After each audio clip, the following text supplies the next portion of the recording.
So let's say that you need to drive a really far distance, whether it's to hunting, whether it's to an epic hike, some adventure that you need to get to. You may be wondering how you could possibly get there in time.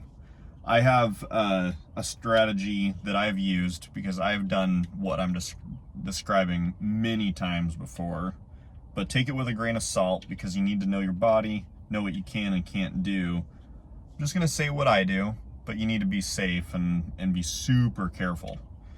So what I've done a lot is, especially with hunting, is that I've worked through the regular work week, and then you get to Friday, and then Saturday's opening morning.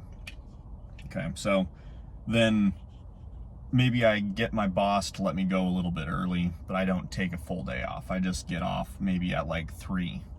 And for in this example, where I hunt is about 8 hours from where I live.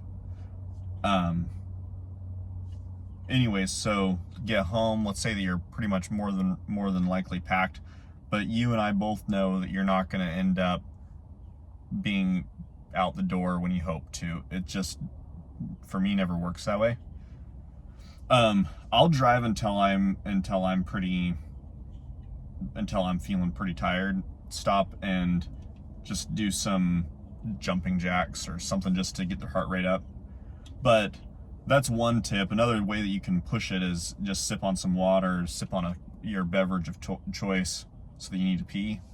That also helps a lot.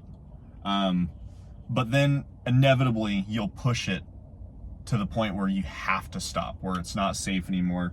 And you'll know, you'll probably know when that is for yourself. You need to not, drowsy driving is like drunk driving. And so you really, really have to be careful with this. But you know your body, and at that point, you stop.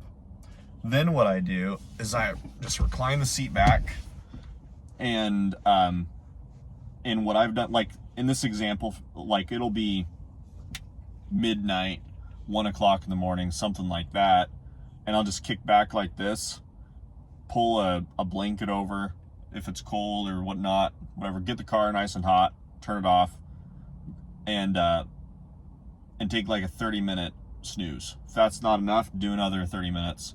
It's amazing. You'd be surprised at how much time that buys you. So there's been plenty of times where then I would drive another hour and a half, and then kind of have that feeling, and then pull over, do the same thing. And you may be wondering, well, where are all of these places that you're parking? Well, ultimately, pulling over and sleeping in a less ideal place is going to be better than causing an accident. But truck stops are my number one. The only problem that I have with truck stops, and if there's any truckers out there, I don't mean this as a diss, but one of the problems that I've got with truck stops is that when it's cold out, a lot of times they'll run their rigs all night if you park out where the trucks are. But if it's really busy, you don't want to take up those parking spots anyways. So there's usually like RV parking, and usually RVers don't run their engines all night like the truckers do. But anyways, so truck stops are my number one. Loves, Dad's, Flying J, just depends on where you are, it doesn't matter, just truck stops. My second favorite is rest areas. Now, some states don't allow you to spend the night out there, but some do, but that's a great way to just catch a snooze. The other thing that I've done is closed way stations. The only downside to that is you've got traffic still going by, but if you're that tired, take that 30-minute snooze, just set an alarm and do it. And then my last and maybe least favorite would be, oh man, how would I describe it? You know how like when you're out in the country, just out on the open interstate, but there will still be like farm access or like exits that just kind of go out into the farmland and stuff like that. And you literally exit, you come up to the road, there's like an overpass, and then there's like an on-ramp again, and usually there's wide places. Sometimes semis will be parked in places like that. That's my least favorite, but that's also an option.